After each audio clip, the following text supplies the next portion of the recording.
नमस्कार साथियों, D R weather classes के इस ऑनलाइन प्लेटफॉर्म पर आप सभी मित्रों का हार्दिक स्वागत है।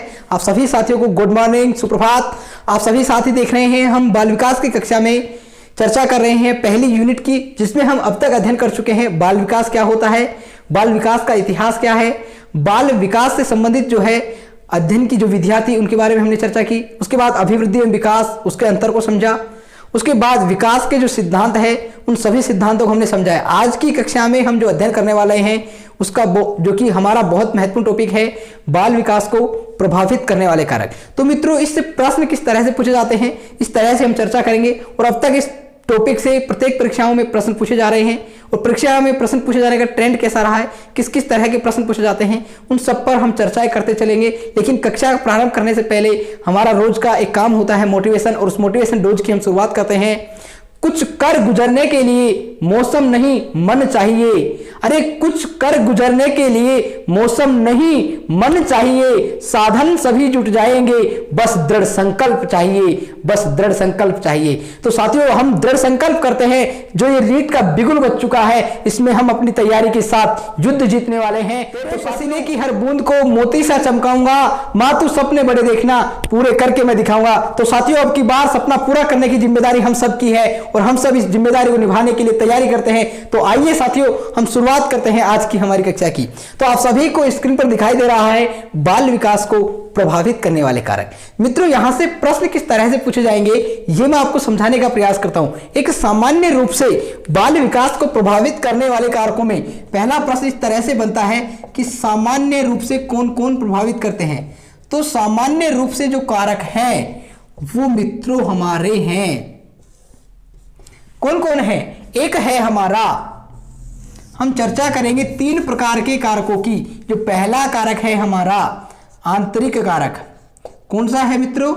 आंतरिक कारक। दूसरा है हमारा बाह्य कारक और तीसरा जो कारक है हमारा अन्य कारक है। और हम इन तीनों कारकों के बारे में विस्तृत रूप से चर्चा करेंगे और मैं बताऊंगा आपको कि यहां से जो प्रश्न पूछे जाएंगे वो कैसे पूछे जाएंगे और उनका जवाब आपको किस तरह से देना है। तो मित्रों, सबसे पहले ये जो आंतरिक कारक है इनको हम अंग्रेजी में इंटरनल फैक्टर कहते हैं।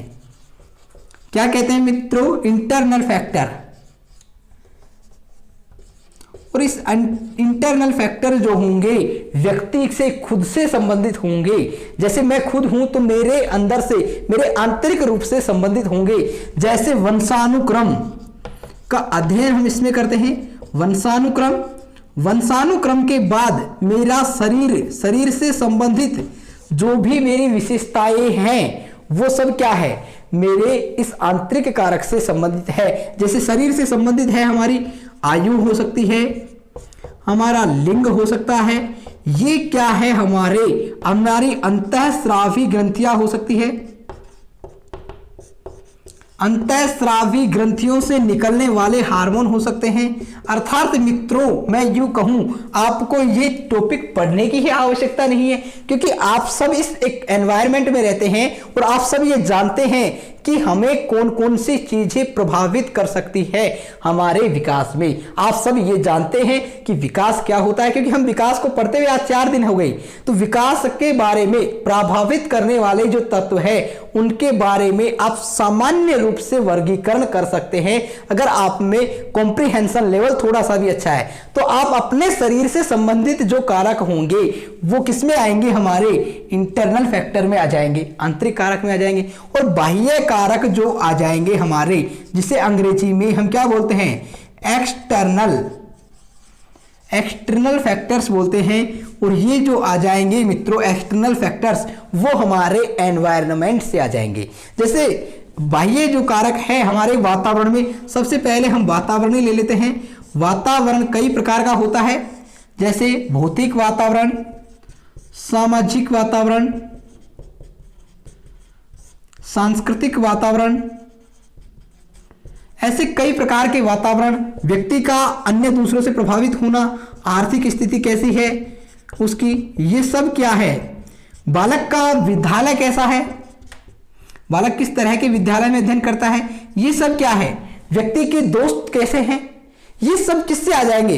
इससे आ जाएंगे। और इसके भी अंदर आपसे प्रश्न पूछे जा सकते हैं, जैसे सामाजिक कारक दे दिया जाता है, जैसे आपसे पूछा जा सकता है बालक के व्यक्तित्व को बालक के विकास को प्रभावित करने वाला कौन सा कारक जो है सामाजिक कारक है। अब सामाजिक कारक में आपको क्या देखने को मिल जाएंगे, जैसे परिवार के सदस्यों का नाम दे देगा, परिवार दे देगा, माता पिता दे देगा, समूह दे देगा। और लेकिन आपसे क्या दे दिया जाएगा, विद्यालय से संबंधित पूछे जाएंगे, तो विद्यालय से संबंधित अलग अलग तरीके से प्रश्न पूछे जा सकते हैं। और आपको ये सब, मैं तो ये कहता हूं पढ़ने की आवश्यकता नहीं है, क्योंकि इतना जब हम अध्ययन करते आए हैं, जब हमने डिप्लोमा किया है, तो इतनी सी बेसिक जानकारी मैं समझता हूं आप सब भावी शिक्षकों के अंतर्गत होगी। तो मित्रों, विद्यालय से संबंधित कारक पूछ सकते हैं, भौतिक वातावरण से संबंधित कारक पूछ सकते हैं, अलग अलग कारक देकर, तो इनसे आपको घबराने की आवश्यकता नहीं है। जैसे ही आप प्रश्न में ऑप्शन देखने वाले हैं, बिल्कुल आसानी से कर पाएंगे।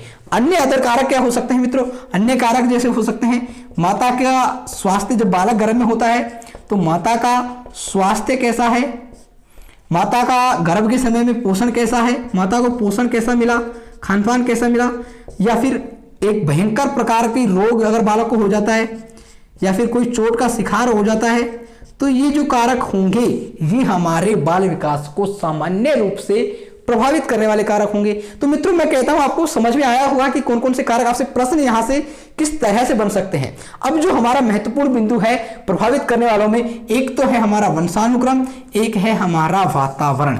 इनके बारे में हम विस्तृत रूप से चर्चा करने वाले हैं मित्रों। तो आपको बिल्कुल भी टेंशन नहीं लेनी है कि बार साइकोलॉजी की, क्योंकि साइकोलॉजी आप यहां पर एक बार मैं कहता हूं 10 से 15 कक्षाएं लेकर देखिए मित्रों, मेरा दावा है आपसे जरूर आपको साइकोलॉजी रॉकेट साइंस की जगह पॉकेट साइंस नजर आने लगेगी। तो मित्रों, आप सभी स्क्रीनशॉट ले लीजिए, फिर हम वंशानुक्रम और वातावरण पर चर्चा करते हैं, जो कि हमारा महत्वपूर्ण बिंदु है। तो साथियों, आपको हमारी कक्षा कैसी लग रही है? अगर अच्छी लग रही है तो सभी साथियों से मेरा यही निवेदन है कि एक बार इस वीडियो को ज़्यादा से ज़्यादा लोगों के साथ शेयर करें, जिससे सभी साथी हमारी इन निःशुल्क कक्षाओं का फायदा उठा सके।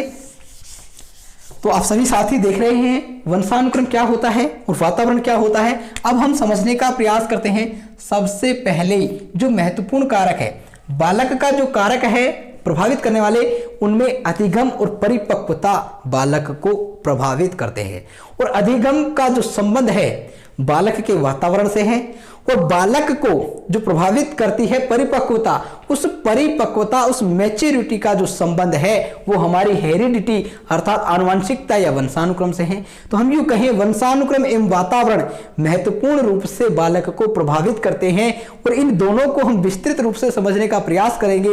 वंशानुक्रम क्या होता है और वातावरण क्या होता है। तो मित्रों, आज की कक्षा में हम वंशानुक्रम को समझने का प्रयास करेंगे कि वंशानुक्रम क्या होता है। तो आप सभी देखिए, वंशानुक्रम को हम क्या क्या कहते हैं। साथियों, आपको वंशानुक्रम पेपर में देखने को मिल सकता है, या इस वंशानुक्रम की जगह पे आपको आनुवंशिकता शब्द भी देखने को मिल सकता है। तो आपको घबराने की आवश्यकता नहीं है मित्रों। वंशानुक्रम या आनुवंशिकता एक ही बात है, और इसको हम अंग्रेजी में हेरिडिटी कहते हैं। क्या कहते हैं मित्रों? हेरिडिटी। और ये हेरिडिटी क्या होती है, इसको समझने के लिए आप सभी एक बात को सुनिएगा मेरी।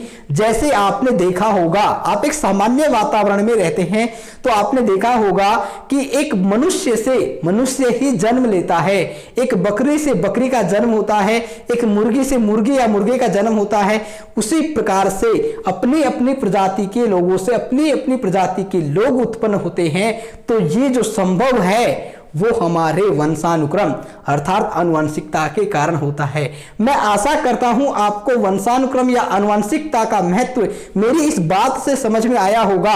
अब हम कुछ महत्वपूर्ण परिभाषाओं की ओर चलते हैं, क्योंकि एग्जाम में परिभाषा भी पूछ ली जाती है। जैसे मैं आपको 2 महत्वपूर्ण परिभाषाएं बताऊंगा और आपको लिखनी है, स्क्रीन पर दिखाई दे रही होगी। रूथ वेडिक्ट महोदय ने जो परिभाषा दी है संतानों को माता पिता से प्राप्त होने वाले गुणों का नाम वंशानुक्रम है। तो आप सभी को स्क्रीन पर दिखाई दे रही होगी। ये परिभाषा आप अपनी नोटबुक पे नोट कर ले, क्योंकि हो सकता है परिभाषा पूछ दे और 1 नंबर आपको हलवे के रूप में मिल जाए।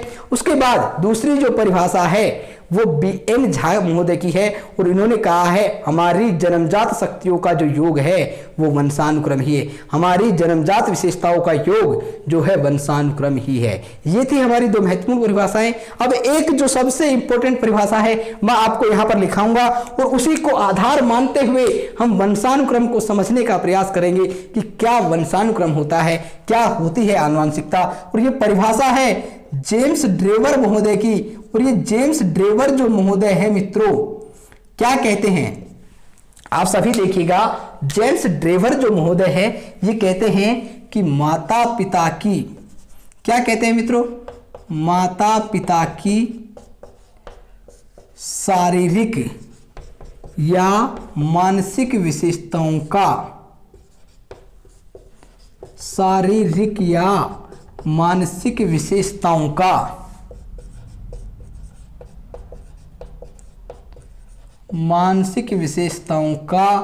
संतानों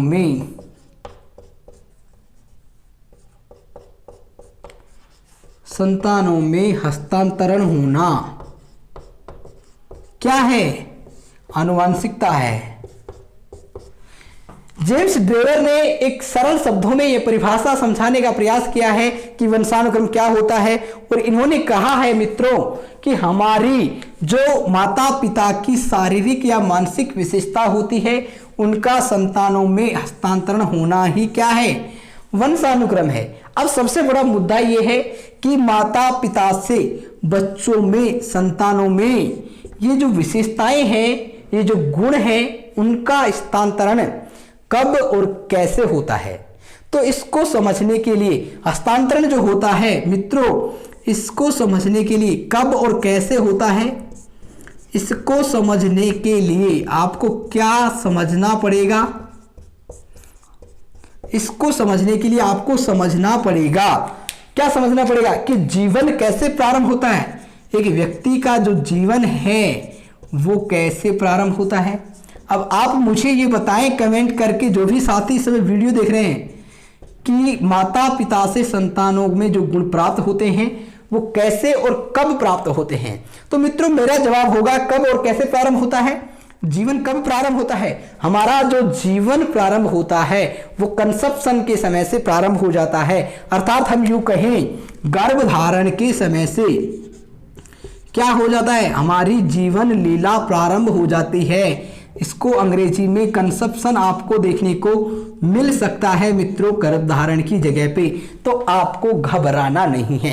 मित्रों गर्भधारण कैसे होता है, और ये गर्भधारण के समय ही हमारी जीवन लीला प्रारंभ हो जाती है। और इस गर्भधारण के समय ही हमारे क्या होते हैं, गुणों का जो स्थानांतरण होता है, जो हस्तांतरण होता है गुणों का संतानों में, वो कब से प्रारंभ हो जाता है, गर्भधारण के समय से हस्तांतरण होना प्रारंभ हो जाते हैं, गुण हो जाते हैं। ठीक है मित्रों, तो गर्भधारण कैसे होता है इसको समझने के लिए मैं यहां लिख देता हूं मित्रों, जब पिता का शुक्राणु, जिसे हम अंग्रेजी में क्या कहते हैं मित्रों, स्पर्म कहते हैं, आपको शुक्राणु की जगह पर स्पर्म देखने को मिल जाए, आप घबराए नहीं। जब पिता का शुक्राणु माता के अंडाणु, अर्थात आपको अंग्रेजी में देखने को मिल सकता है ओवम, इस ओवम से मिलता है तो क्या होता है मित्रों, एक जाइगोट का निर्माण होता है, एक संयुक्त कोष का निर्माण होता है। और वो संयुक्त कोष क्या होता है मित्रों, अभी हम समझने का प्रयास करेंगे। तो किसका निर्माण होता है, जब माता पिता का शुक्राणु और माता का अंडाणु ये दोनों मिलकर क्या करते हैं मित्रों, एक संयुक्त कोष का निर्माण करते हैं। और ये संयुक्त कोष क्या होता है इसके बारे में हम चर्चा करेंगे। इसको अंग्रेजी में आपको संयुक्त कोष की जगह पर जाइगोट शब्द देखने को मिल सकता है। क्या देखने को मिल सकता है, जाइगोट मिल जाए या संयुक्त कोष मिल जाए, या फिर इसकी जगह पर युक्ता शब्द भी देखने को मिल सकता है। तो आपको घबराना नहीं है मित्रों, क्योंकि इसके बाद शुक्राणु की जगह पर आपको, इसे हम क्या कहते हैं, शुक्राणु को पितृकोष कहते हैं, और अंडाणु को हम कहते हैं मित्रों मातृकोष। अर्थात हमारा जो संयुक्त कोष है वो किनके योग से बना है, आपसे प्रश्न पूछा जा सकता है। संयुक्त कोष अर्थात जाइगोट का निर्माण होता है किसके द्वारा, तो आपका जवाब होगा पितृकोष और मातृकोष के मिलने से, अर्थात अंडाणु और शुक्राणु के मिलने से, या फिर स्पर्म और ओवम के मिलने से एक जाइगोट का निर्माण होता है, संयुक्त कोष का निर्माण होता है। और एक संयुक्त कोष के अंतर्गत क्या होता है मित्रों, ये जो संयुक्त कोष है, ये जो जाइगोट है, किसका बना होता है, एक गाढ़े तरल पदार्थ, गाढ़े तरल पदार्थ जिसे हम कहते हैं साइटोप्लाज्म। क्या कहते हैं मित्रों, साइटोप्लाज्म। गाढ़े तरल पदार्थ साइटोप्लाज्म का बना होता है। और इसके अंतर्गत क्या होता है मित्रों, एक नाभिक होता है जिसे हम न्यूक्लियस कहते हैं। इसके केंद्र में एक नाभिक होता है और इस नाभिक के अंतर्गत बहुत सारे क्या पाए जाते हैं, गुणसूत्र पाए जाते हैं। और इन गुणसूत्रों को हम क्या कहते हैं, अंग्रेजी में क्रोमोसोम्स कहते हैं या क्रोमोजोम्स कहते हैं मित्रों। ये गुणसूत्र संयुक्त कोष में पाए जाते हैं। आप इनका स्क्रीनशॉट ले लीजिए जिससे हम चर्चा कर सके आगे गुणसूत्रों के बारे में। आप सभी साथियों को हमारी कक्षा कैसी लग रही है मित्रों, कमेंट करके जरूर बताइएगा। और मेरा आप सभी साथियों से निवेदन है कि हमारे इस प्रयास को अपने साथियों के साथ जरूर शेयर कीजिएगा मित्रों। कोई भी साथी जो घर से तैयारी कर रहा है, यहाँ पर निःशुल्क कक्षाएं लगाई जा रही है, किसी भी प्रकार का शुल्क आपसे नहीं लिया जा रहा है। तो साथियों अब हम समझने का प्रयास करेंगे गुणसूत्र क्या होते हैं और इन गुणसूत्रों के बारे में हम डिटेल से अध्ययन करेंगे। अब देखिए मित्रों, गुणसूत्र क्या होते हैं, कितने होते हैं। साथियों जो गुणसूत्र होते हैं अभी हमने जाना, उसको हम अंग्रेजी में क्या कहते हैं, क्रोमोसोम्स कहते हैं, क्रोमोसोम्स कहते हैं। ये जो गुणसूत्र होते हैं धागे के आकार के समान होते हैं। कैसे होते हैं मित्रों, धागे के आकार के समान लंबे होते हैं या धागे के आकार के समान होते हैं मित्रों। और आप सभी जानते होंगे, अभी हमने चर्चा की थी, एक संयुक्त कोष का जो निर्माण होता है वो मातृ कोष और पितृ कोष के मिलने से होता है। इन दोनों को मिलाकर एक संयुक्त कोष का निर्माण होता है। और एक संयुक्त कोष में गुणसूत्रों की संख्या कितनी होती है मित्रों, एक बार मुझे कमेंट करके बताएं। जो भी साथी इस समय देख रहे हैं, एक संयुक्त कोष में गुणसूत्रों की संख्या कितनी होती है। गुणसूत्र जो होते हैं मित्रों 23 जोड़े गुणसूत्र होते हैं। कितने होते हैं, 23 जोड़े गुणसूत्र होते हैं। अगर आपसे गुणसूत्र जोड़ों में पूछ लिया जाए तो आपका जो जवाब होगा 23 जोड़े गुणसूत्र होगा। यदि आपसे संख्या पूछी जाए 23 जोड़े का मतलब है 46 गुणसूत्र, प्रत्येक जोड़े में 2 गुणसूत्र होते हैं। तो यहां पर कितने गुणसूत्र होते हैं, 46 गुणसूत्र होते हैं एक संयुक्त कोष में और 23 जोड़े होते हैं। तो मित्रों ये जो 46 गुणसूत्र होते हैं उनमें क्या होते हैं, 23 होते हैं पिता के और 23 ही गुणसूत्र जो होंगे हमारे माता के होंगे। तो ये इस प्रकार से हमारे 46 गुणसूत्र होते हैं। और इन 23 जोड़े गुणसूत्रों में मित्रों, ये जो 23 जोड़े गुणसूत्र आपको बताए जा रहे हैं, इनमें से 22 जो गुणसूत्र होते हैं वो क्या होते हैं, समान होते हैं, जिनकी अभी हम चर्चा करने वाले हैं। लेकिन आपको क्या करना है, इन गुणसूत्रों के अंतर्गत मित्रों जीन्स विद्यमान होते हैं। क्या विद्यमान होते हैं, जीन्स विद्यमान होते हैं, जिन्हें हम पित्रेक कहते हैं। क्या कहते हैं मित्रों, हिंदी में पित्रेक कहते हैं। इन गुणसूत्रों के अंतर्गत जीन्स आते हैं और ये जो जीन्स होते हैं मित्रों क्या होते हैं, ये ही एक पीढ़ी से दूसरी पीढ़ी में स्थानांतरित किए जाते हैं। और इनके माध्यम से ही हमें हमारे माता पिताओं से जो गुण वंशानुक्रम के रूप में प्राप्त होते हैं, जो विशेषताएं हमें प्राप्त होती है, वो इनके द्वारा ही प्राप्त होती है। किनके द्वारा, जीन्स के द्वारा। अर्थात हम कहें आनुवांशिक गुण का संचरण इनके द्वारा होता है। इनके द्वारा आनुवांशिक गुण का संचरण किया जाता है।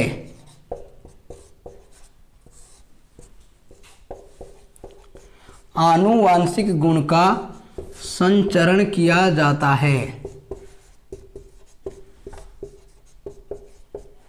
और इसके लिए मित्रों आनुवांशिक गुण का जो संचरण किया जाता है, हम कहें इनके अंदर, इन जिन्सों के अंदर क्या होता है, ये क्या करते हैं, एक खास गुण का निर्धारण करते हैं।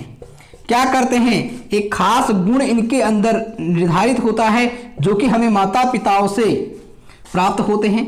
आप सभी को मैं बता दूं, एक गुणसूत्र में कई प्रकार के जिन्स हो सकते हैं, बहुत सारे जिन्स हो सकते हैं। ऐसा नहीं है कि एक गुणसूत्र में एक ही जिन्स होता है, बहुत सारे जिन्स पाए जाते हैं। तो मित्रों, ये क्या करते हैं? गुणों का निर्धारण करते हैं। इसीलिए इनको हम क्या कहते हैं? जिन्सों को वंशानुक्रम का निर्धारक कहते हैं। अब आपको वंशानुक्रम निर्धारक देखने को मिल जाए या आनुवंशिकता निर्धारक देखने को मिल जाए तो आपका जो उत्तर होगा मित्रों वो होगा जिन्स या पितृक। इनके द्वारा व्यक्ति के जो गुण होते हैं माता पिताओं से प्राप्त होते हैं। किसके द्वारा प्राप्त होते हैं? जिन्स के माध्यम से, पितृकों के माध्यम से प्राप्त होते हैं। तो इसके बाद हम बात करते हैं, अभी हम चर्चा कर रहे थे जो मानव में गुणसूत्र होते हैं वो कितने गुणसूत्र होते हैं? 23 जोड़े गुणसूत्र होते हैं। अभी हम चर्चा करते आ रहे थे 23 जोड़े गुणसूत्र, और इन 23 जोड़े गुणसूत्रों में से क्या होते हैं मित्रों? इन 23 जोड़े गुणसूत्रों में 22 जो जोड़े होते हैं स्त्री व पुरुष दोनों में समान होते हैं। क्या करते हैं मित्रों? 22 जोड़े गुणसूत्र स्त्री और पुरुष दोनों में समान होते हैं। और ये जो समान होते हैं मित्रों, इनको क्या कहा जाता है? ऐसे प्रश्न यहां पर बनते हैं। दोनों में क्या होते हैं? समान गुणसूत्र होते हैं। और जब समान होंगे मित्रों तो उनको हम क्या कहेंगे? ऑटोजोम्स कहते हैं। क्या कहते हैं मित्रों? ऑटोजोम्स इनको नाम दिया गया है। आप सभी साथी देखें, आपसे प्रश्न यूं पूछा जाएगा मित्रों कि जो मनुष्य में एक संयुक्त कोष में 22 जोड़े गुणसूत्र जो समान होते हैं क्या कहलाते हैं? क्या कहलाते हैं? ऑटोजोम्स, या फिर ऑटोजोम्स किसे कहते हैं? इस तरह से प्रश्न पूछ लिया जाएगा। तो आपको ध्यान रखना है क्या होते हैं ऑटोजोम्स? जो एक संयुक्त कोष के 22 जोड़े गुणसूत्र जो स्त्री और पुरुष दोनों में समान होते हैं वो ऑटोजोम्स कहलाते हैं। उसके बाद हमारा जो 23वां जोड़ा गुणसूत्र बचा, कौन सा मित्रों?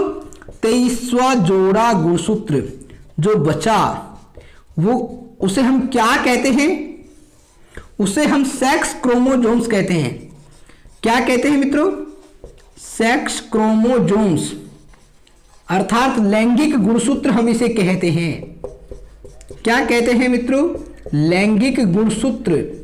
और हम ये लैंगिक गुणसूत्र में क्या होता है? ये पुरुष में तो समान होता है। क्या होता है मित्रों? महिलाओं में समान होता है, सॉरी साथियों, पुरुष में नहीं, महिलाओं में क्या होता है? समान होता है। और जबकि पुरुषों में क्या होता है? असमान होता है। आपको पता होगा मित्रों, पुरुषों में जो गुणसूत्र पाए जाते हैं 23वां जोड़ा सेक्स क्रोमोसोम वो XY होता है, और महिलाओं में जो पाया जाता है XX गुणसूत्र पाए जाते हैं। तो आप सभी साथियों को समझ में आई होगी वंशानुक्रम की प्रोसेस। आप एक बार इसका स्क्रीनशॉट ले जिससे हम चर्चा करेंगे। अब जो लिंग निर्धारण होता है, जो संतान प्राप्त होने वाली है वो लड़का होगा या लड़की होगी, उसका निर्धारण कैसे होता है इसके बारे में हम चर्चा करने वाले हैं। तो आप सभी साथी स्क्रीनशॉट ले लें। आशा करता हूं साथियों आपको ये वंशानुक्रम की जो प्रोसेस है वो समझ में आ रही होगी। वंशानुक्रम क्या होता है, इसी प्रकार से हम वंशानुक्रम से संबंधित जितने भी प्रश्न बन सकते हैं उनको सबको लेकर चलेंगे। एक भी प्रश्न आपका नहीं छूटेगा अगर आप इस कक्षा को पूर्ण रूप से देखते हैं तो साथियों, अब हमारा जो लिंग का निर्धारण है उत्पन्न होने वाली संतान का वो किसके द्वारा होता है? आपसे प्रश्न पूछा जाए लिंग का निर्धारण किसके द्वारा होता है? उत्पन्न होने वाली संतान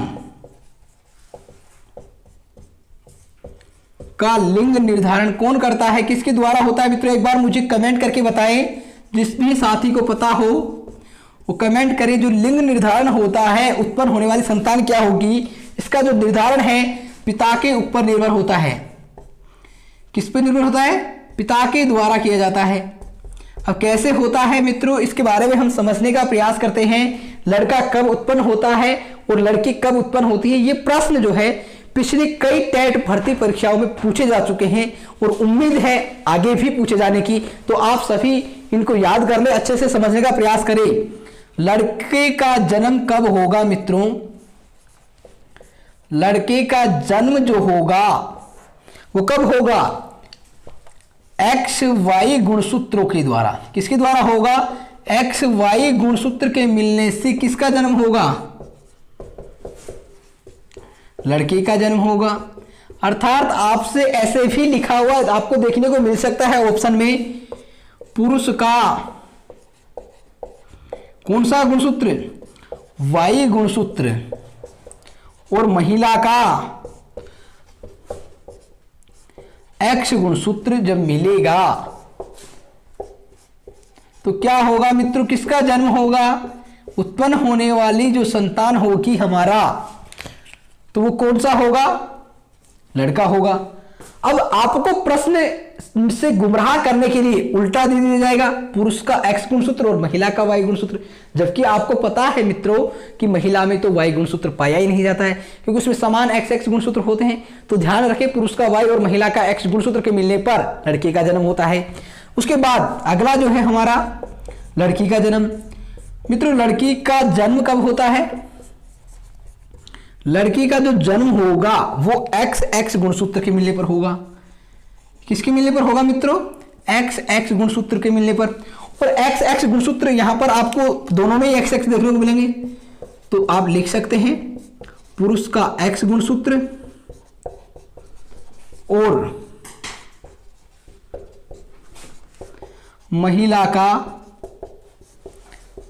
X गुणसूत्र, इनके मिलने पर क्या होता है? लड़की का जन्म होता है। तो आप सभी को समझ में आया होगा कि लड़के का जन्म किसके द्वारा होता है और लड़की का जन्म कब होता है। इसके बाद हम चर्चा करें, अभी हम बात कर रहे थे, किसकी बात कर रहे थे? पितृकों की बात कर रहे थे। और पितृक जो थे हमारे, जिनको हम जीन्स कहते हैं, क्या कहते हैं? जीन्स कहते हैं। इनमें दो प्रकार के क्या पाए जाते हैं मित्रों? दो प्रकार के जैविक अणु पाए जाते हैं इन जीन्स में, जिनके द्वारा क्या होता है? बालक जीन्स के द्वारा जो बालक की विशेष, जो माता पिता की विशेषताएं हैं, जो गुण है वो बालक को प्राप्त होते हैं। तो दो प्रकार के जैविक गुण पाए जाते हैं, जिनमें एक गुण है मित्रों, समझने का प्रयास कीजिएगा, एक है DNA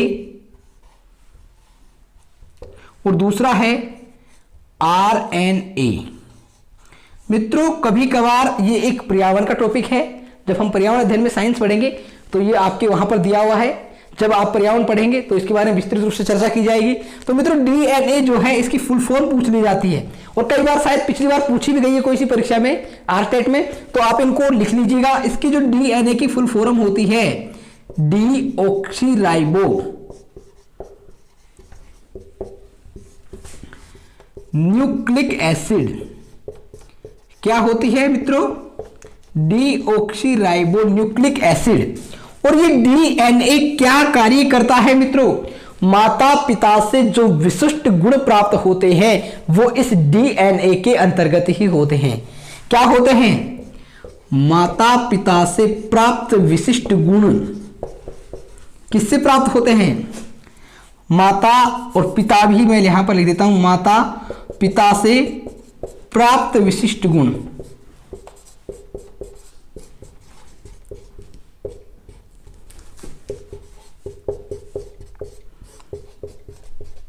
स्थित होते हैं, तो किस में होते हैं मित्रों?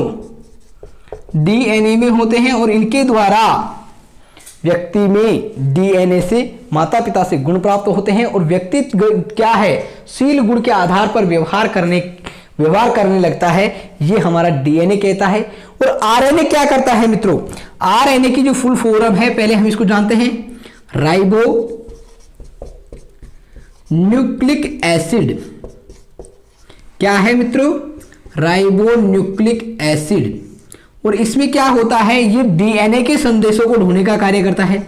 DNA जिस प्रकार से इसको मैसेज देता है, जैसी सूचना प्रदान करता है, उनको ढोने का कार्य करता है। तो आप सभी को समझ में आया होगा जो जीन्स के गुण होते, जो अणु होते हैं, कितने होते हैं? 2 होते हैं, DNA और RNA। और लड़के का जन्म कब होता है, लड़की का जन्म कब होता है। आप सभी साथी इसका स्क्रीनशॉट ले लीजिए। फिर हम वंशानुक्रम से संबंधित जो विसंगतियां हैं उनके बारे में चर्चा करेंगे। होमोलोगस जीन्स क्या होता है, एलेल्स क्या होता है, इनके बारे में हम चर्चा करने वाले हैं।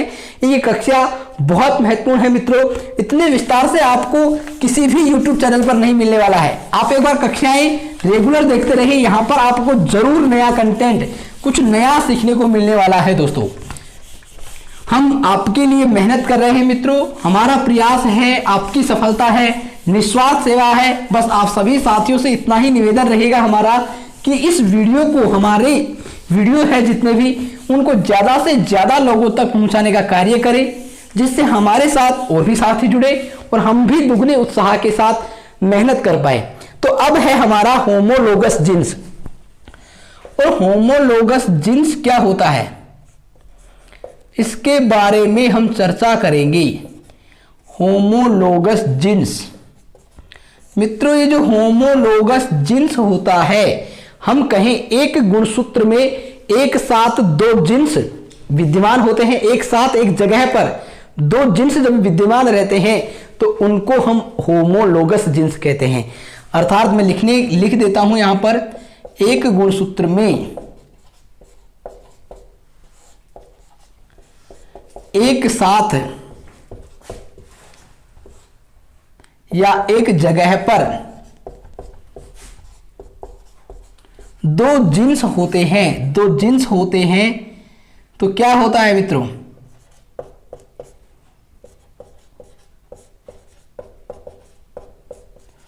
तो ये जो जीन्स होते हैं 2 जीन्स, वो होमोलोगस जीन्स कहलाते हैं। और ये दोनों जीन्स मित्रों, ये जो 2 जीन्स होंगे एक साथ एक जगह पर, वो समरूप भी हो सकते हैं। समरूप अर्थात क्या हो सकते हैं, समरूप अर्थात समान हो सकते हैं या असमान हो सकते हैं। क्या हो सकते हैं, समान भी हो सकते हैं और असमान भी हो सकते हैं। मित्रों जो जीन्स समान होंगे वो हमारे होमोलोगस जीन्स होंगे, और इस समान से उत्पन्न जो बालक है, इस समरूप या समान होमोलोगस जीन्स से उत्पन्न जो बालक होगा वो क्या कहलाएगा, होमोलोगस बालक कहलाएगा। कौन सा बालक कहलाएगा, होमोलोगस बालक। कब कहलाएगा, जब होमोलोगस जीन्स समरूप होंगे, समान होंगे, तो ये बालक जो उत्पन्न होगा होमोलोगस बालक कहलाएगा। यदि ये जीन्स, होमोलोगस जीन्स क्या होंगे, असमान होंगे मित्रों, तो बालक जो उत्पन्न होगा वो क्या कहलाएगा, सबसे पहले कौन से जीन्स कहलाएगा, ये जीन्स असमान होंगे तो वो एलेल्स जीन्स कहलाएगा। कैसा कहलाएगा, एलेल्स। अब एलेल्स क्या होते हैं, आपसे प्रश्न पूछ लिया जाए तो आप क्या जवाब दोगे, एक गुणसूत्र में एक साथ एक जगह पर 2 जीन्स होते हैं और वो दोनों जीन्स असमान होते हैं, अलग अलग होते हैं, तो वो एलेल्स कहलाते हैं, और वो समान होते हैं तो होमोलोगस कहलाते हैं, और उससे उत्पन्न बालक क्या कहलाता है, होमोलोगस बालक कहलाता है। लेकिन असमान होंगे तो एलेल्स कहलाएंगे, और इससे उत्पन्न जो बालक है, उत्पन्न बालक क्या कहलाएगा, उत्पन्न बालक जो कहलाएगा वो कहलाएगा हेट्रोजाइगस बालक। क्या कहलाएगा मित्रों, हेट्रोजाइगस बालक। तो आशा करता हूं मित्रों आपको homologous jeans, alleles jeans, heterozygous बालक और होमोलोगस बालक के बारे में समझ में आया होगा। अब हम जो गुणसूत्र है हमारे, उनकी विसंगतियों के बारे में अध्ययन करने वाले हैं। तो गुणसूत्रों की विसंगतियां कौन कौन सी होती है, आप सभी समझने का प्रयास करें। गुणसूत्रों की विसंगतियां मित्रों, गुणसूत्रों की जो विसंगतियां होती है, कई प्रकार की विसंगतियां आपको देखने को मिलती है। पहली जो विसंगति है, आप सभी समझने का प्रयास करें, एक्स वाई वाई की असामान्यता। यदि बालक के अंदर एक्स वाई वाई की असामान्यता पाई जाएगी तो क्या होगा। अभी तक इससे प्रश्न नहीं पूछे गए हैं, लेकिन हो सकता है मित्रों धीरे धीरे परीक्षा का स्तर कठिन होता जा रहा है बढ़ता जा रहा है। तो पिछली बार 2015 की तुलना में 2017 का पेपर कठिन था, हो सकता है 2017 की तुलना में अब की बार और डीपली प्रश्न पूछ दिए जाए। तो हम ये सब एक्स्ट्रा लेके चल रहे हैं। यहां से प्रश्न अभी तक नहीं पूछे गए पर पूछा जा सकता है। लेवल 2 में यहां से प्रश्न पूछे गए हैं गुण सूत्रों की विसंगता से, और इन विसंगतियों को हम एक एक को विस्तृत रूप से चर्चा करने वाले हैं। एक्स वाई वाई की जो असामान्यता होगी किसी बालक में, तो वो बालक क्या होगा, जो व्यक्ति होगा वो देखने में तो पुरुष जैसा होगा। क्या होगा, व्यक्ति देखने में पुरुष जैसा होगा, देखने में पुरुष जैसा होगा, लेकिन क्या होगा वह, लेकिन वह अप्रजाई होगा। कैसा होगा, अप्रजाई होगा। अब अप्रजाई से मित्रों तात्पर्य क्या है, अप्रजाई से तात्पर्य है प्रजनन की क्षमता का न होना, नपुंसक होना, अर्थात उसमें बच्चे उत्पन्न अर्थात संतान उत्पन्न करने की क्षमता नहीं होगी। यदि किसी व्यक्ति में एक्स वाई वाई की असामान्यता होती है तो वह जो व्यक्ति होगा वो नपुंसक होगा, बांझ होगा। और इसी के लिए इसी को हम क्या कहते हैं मित्रों, इस एक्स वाई वाई की असामान्यता को क्लाइफेल्टर लक्षण कहते हैं। आपसे पूछा जाए क्लाइफेल्टर्स लक्षण हम किसे कहते हैं, तो आपका जवाब होगा एक्स वाई वाई की असामान्यता को कहते हैं। यह भी पूछा जा सकता है क्लाइफेल्टर लक्षण क्या होता है, एक पुरुष होता है, दिखने में पुरुष जैसा होता है, लेकिन उसमें प्रजनन करने की क्षमता नहीं होती है, वह नपुंसक होता है, अप्रजाई होता है। उसके बाद अगला है हमारा एक्स एक्स वाई की असामान्यता। क्या है मित्रों, एक्स एक्स वाई की असामान्यता। और एक्स एक्स वाई की असामान्यता क्या कहती है, यह कहती है मित्रों एक्स एक्स वाई की असामान्यता यदि किसी बालक में होती है तो वह क्या होगा, वह व्यक्ति अपराधी बन जाता है। क्या बन जाता है मित्रों, वह व्यक्ति अपराधी बन जाता है। कैसा बन जाएगा, वह व्यक्ति अपराध करने लग जाएगा, अपराधी बालक बन जाएगा। तो दोनों असामान्यताएं आपको समझ में आई होगी। अगली जो हमारी असामान्यता है बहुत महत्वपूर्ण है, उसको हम ऊपर लिखेंगे जिससे आपको समझ में आ सके, क्योंकि थोड़ी बड़ी है मित्रों। तो आप सभी इसका स्क्रीनशॉट लें जिससे हम चर्चा कर सके। मित्रों आप सभी जुड़े रहिए, जरूर आपको यहां पर नई जानकारी मिल रही है और इससे प्रश्न पूछे जाने की संभावनाएं हैं, क्योंकि ये सब हमारे वंशानुक्रम टॉपिक से संबंधित है। और वंशानुक्रम से नहीं है मित्रों तो पर्यावरण में भी यहां से प्रश्न पूछे जा सकते हैं, क्योंकि साइंस का एक तरह से हमारे चैप्टर है ये। तो आप निश्चित होकर तैयारी करते रहिए। यहाँ पर जो कंटेंट मिलने वाला है आपको बहुत शानदार कंटेंट उपलब्ध करवाने की कोशिश हम कर रहे हैं। हमारी डीआरबी टीम पूरी इसी मेहनत में लगी हुई है कि आप सभी तैयारी करने वाले विद्यार्थियों के लिए बेस्ट कंटेंट उपलब्ध हो सके, एक अच्छी सामग्री, गुणवत्तापूर्ण सामग्री आपको प्रदान की जा सके। तो मित्रों अब हम चर्चा करेंगे एक्स ओ की असामान्यता। एक्स ओ की असामान्यता में क्या होता है मित्रों, एक महिला होती है,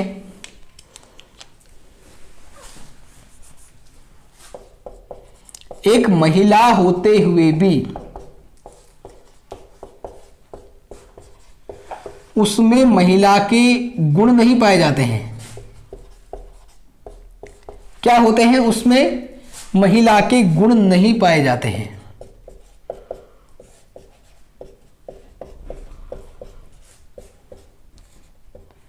महिला के गुण नहीं पाए जाते हैं अर्थात वह क्या होती है, नपुंसक होती है, गुण नहीं पाए जाते हैं अर्थात वह क्या होती है, नपुंसक होती है, बांझ होती है। क्या होती है मित्रों, वह बांझ होती है, उसमें बच्चे पैदा करने की क्षमता उसके अंदर नहीं होती है, बच्चे उत्पन्न करने की, गर्भ में पालने की क्षमता उसमें नहीं होती है। महिला होए लेकिन उसमें वो महिला जैसे गुण नहीं पाए जाते हैं, और इसे ही हम क्या कहते हैं मित्रों, एक्स ओ की असामान्यता को टर्नर सिंड्रोम कहते हैं। क्या कहते हैं मित्रों, और टर्नर सिंड्रोम से प्रश्न रीट लेवल 2 में अब से पहले पूछा जा चुका है। आपसे पूछा जा सकता है एक्स ओ की जो असामान्यता है वो क्या कहलाती है, तो आपका जवाब होगा टर्नर सिंड्रोम। और टर्नर सिंड्रोम क्या होता है मित्रों, इसके बारे में हम जानने का प्रयास करते हैं। यह एक आनुवांशिक जनित विकार है। क्या है? आनुवांशिक जनित विकार है। और सबसे बड़ी इस विकार की विशेषता है, यह सिर्फ और सिर्फ केवल महिलाओं में पाया जाता है। तो आपसे यह प्रश्न पूछा जा सकता है कि केवल महिलाओं में पाया जाने वाला आनुवांशिक विकार कौन सा है? तो आपका जवाब क्या होगा? टर्नर सिंड्रोम होगा। महिलाओं में पाया जाने वाला विकार है, महिलाओं में पाया जाने वाला आनुवांशिक विकार है मित्रों। मैं यहां पर आ को छोटा लिख रहा हूं, आ का मतलब आप समझ जाइएगा, आनुवांशिक विकार है। ठीक है मित्रों, इसमें क्या होता है, महिला के अंदर एक गुणसूत्र की कमी हो जाती है। महिला के अंदर एक गुणसूत्र क्या हो जाता है? लुप्त हो जाता है, टूटकर अलग हो जाता है। इसके कारण इसमें जो गुणसूत्रों की संख्या में एक कमी आ जाती है। अर्थात हम कहें टर्नर सिंड्रोम में महिला में एक गुणसूत्र की कमी हो जाती है। महिला में क्या होता है? एक गुणसूत्र की कमी हो जाती है। और महिला में जो गुणसूत्र होते हैं संयुक्त कोष में, गुणसूत्रों की संख्या कितनी हो जाती है? टर्नर सिंड्रोम में आपसे पूछा जा सकता है। टर्नर सिंड्रोम आनुवांशिक विकार में गुणसूत्रों की संख्या कितनी होती है? एक घट जाती है, तो इसमें गुणसूत्रों की संख्या 45 रह जाती है मित्रों। टर्नर सिंड्रोम से पीड़ित व्यक्ति में गुणसूत्रों की जो संख्या होगी वो 45 होगी। ठीक है मित्रों, आपको आशा करता हूं XO की असामान्यता अर्थात टर्नर सिंड्रोम आनुवांशिक विकार समझ में आया होगा। इसके बाद हमारा है एक और इसी से संबंधित है डाउन सिंड्रोम। और डाउन सिंड्रोम क्या है, इसके बारे में हम समझने का प्रयास करेंगे। यह इसके ठीक विपरीत है। जो डाउन सिंड्रोम है मित्रों, यह भी एक आनुवांशिक जनित विकार है, लेकिन इसके अंतर्गत क्या होता है, गुणसूत्रों की अधिकता हो जाती है। क्या हो जाती है? गुणसूत्र की अधिकता हो जाती है, या फिर हम कहें गुणसूत्रों की अधिकता या असामान्यता हो जाती है। इसमें क्या होता है मित्रों, महिला का जो 21वां गुणसूत्र होता है वो किसी कारण से अलग नहीं हो पाता है। इस कारण व्यक्ति में जो संयुक्त कोष होता है उसमें गुणसूत्रों की संख्या एक बढ़ जाती है और 47 हो जाते हैं। क्या होता है, महिला में 21वां गुणसूत्र अलग नहीं होने के कारण उत्पन्न होता है।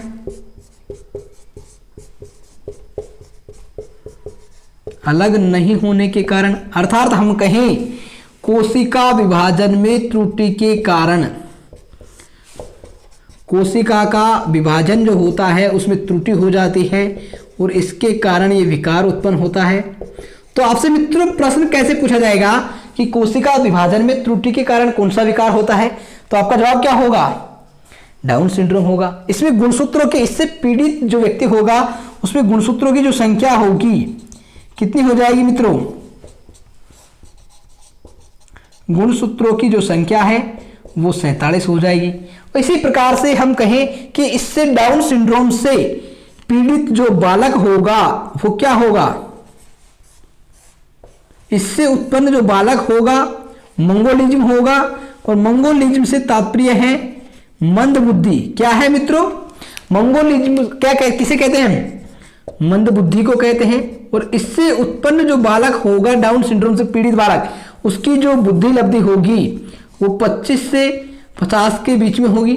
मंद बुद्धि वाला बालक कहलाएगा मित्रों। और ये जो विकार है डाउन सिंड्रोम एक हृदय विकार से भी संबंधित है। हृदय के विकार से भी संबंधित ये रोग है।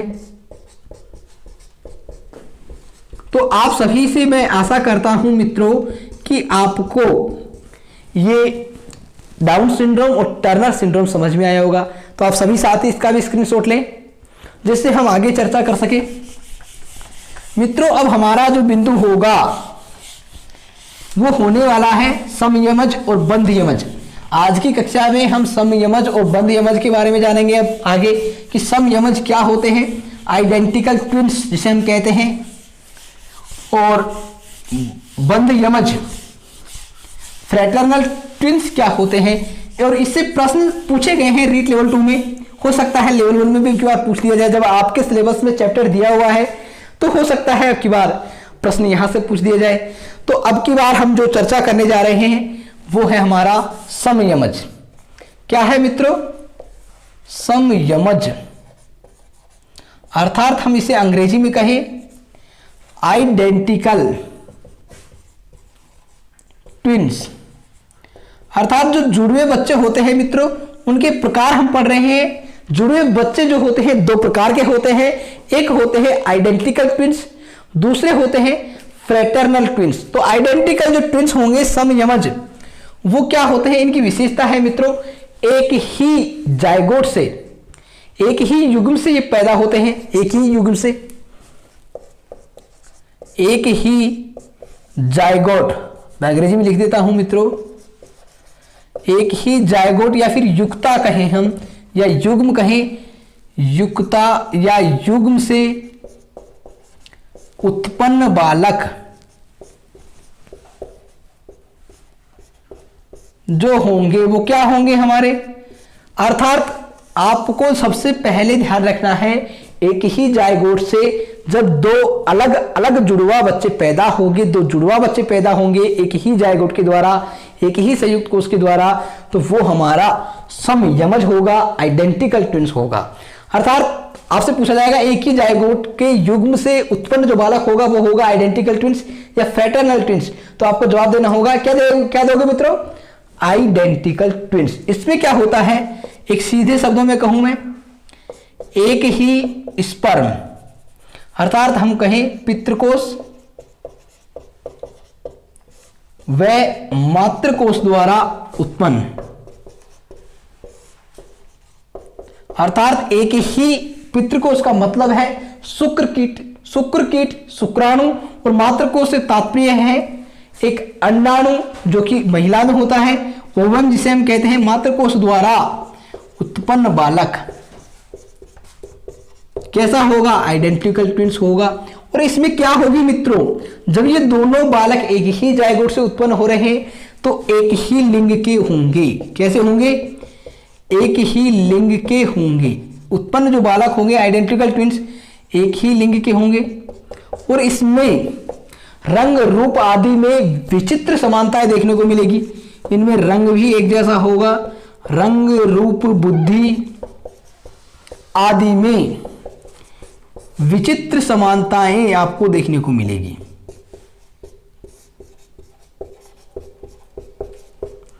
विचित्र समानता देखने को मिलेगी। तो आपको मैं उम्मीद करता हूं मित्रों समझ में आया होगा क्या आइडेंटिकल ट्विंस क्या होते हैं, अर्थात समयमज क्या होते हैं। मित्रों अब हमारा अगला जो बिंदु है वो है बंधयमज, जिसे हम अंग्रेजी में क्या कहते हैं। मित्रों मैं अंग्रेजी में इसलिए लिखवा रहा हूं, आपसे अंग्रेजी में भी टर्म देखे पूछे जा रहे हैं आजकल जो परीक्षा का ट्रेंड है बच्चों को कंफ्यूज करने के लिए अंग्रेजी में देखने को मिलते हैं कई सारे टर्म।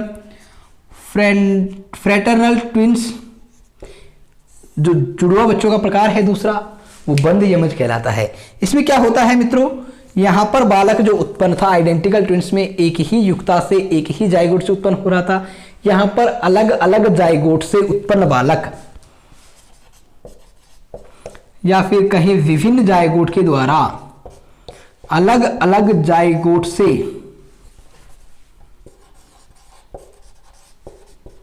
उत्पन्न बालक कैसा होता है, एक ही अलग अलग जायगोट से उत्पन्न जो बालक होते हैं जो जुड़वा बच्चे, वो हमारे फ्रेटर्नल ट्विंस कहलाते हैं। या हम कहें अलग अलग शुक्रकीट, अलग अलग शुक्रकीट अर्थात शुक्राणु या फिर पितृकोष, और अलग अलग मातृकोष अर्थात अंडाणु, मैं अंडाणु ही लिख देता हूं यहां पर, अंडाणु से उत्पन्न क्या होंगे, फ्रेटर्नल ट्विंस कहलाएंगे। जब ये अलग अलग जाइगोट से अलग अलग अंडाणु अलग अलग शुक्राणु से संक्रमित हुए तो इनका जो लिंग होगा, लिंग अलग अलग भी हो सकता है, लिंग अलग अलग भी हो सकता है। इससे जो उत्पन्न बालक होंगे इसमें अलग अलग होंगे और इसमें क्या बनेगा, विभिन्नताएं देखने को मिलेगी, विचित्र बहुत सारी विभिन्नताएं इसमें, रंग रूप आदि लंबाई, जिसके साथ हर किसी चीज के आधार पर विभिन्नताएं देखने को इसमें मिलेगी फ्रैटर्नल ट्विंस में।